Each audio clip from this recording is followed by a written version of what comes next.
So this is my syllable house. My drawing has not improved since I think grade school, but I can draw a house.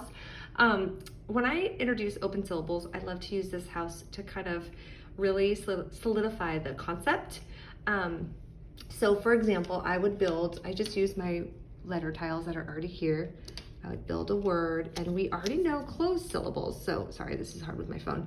So I would have students read this word, and then I would talk about how the door is closed, and it's that consonant that closes the door on that E. So we read this way, and now the E can't go anywhere.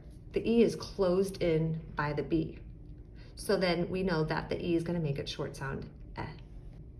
But then if there's no consonant there, then we can open the door and the E can shout its name and say E, so that would be the word we. So then what I'll do is I'll build some different words and we'll read them and we'll talk about if they're opened or closed. So is the door open or closed? And then what sound the vowel would make. So, that one would be closed, and then I might build another one and we talk about how it's open, so what's the vowel gonna say? So that one is still is decoding and connecting the concepts that way. But I'll also do it the opposite, and I'll ask my students, is this word open or closed just based on what you hear? Mad, mad. And so they'd raise their hand and they'd say closed, and I'd ask them, how do you know? And some of the kids say, I know because I hear a d at the end, and I know that that's a consonant sound, not a vowel sound. Some will say, oh, I heard the ah, and so I know that that's a short sound. So then we would build the word mad. So I'd get my pieces, and I always stick the vowel like right here. So mad, and then I'd close the door. Right, oops, sorry, I wasn't holding the phone very well. Mad. And so I did that with a bunch of other words, both closed and open.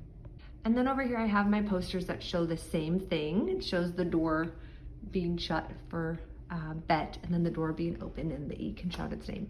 Love a good word sort. Next we would, I'd hold up a word and I would ask if it was opened or closed. And if it needs to be more guided, if I need to say, what's the last letter in this word? Is it a vowel or a consonant? To guide them.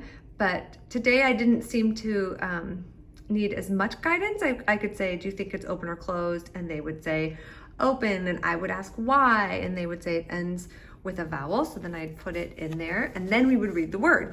And I'd review, okay, so if it's open and the vowel is last, then what sound is it gonna make? It's gonna make its long sound, so then we'd read the word.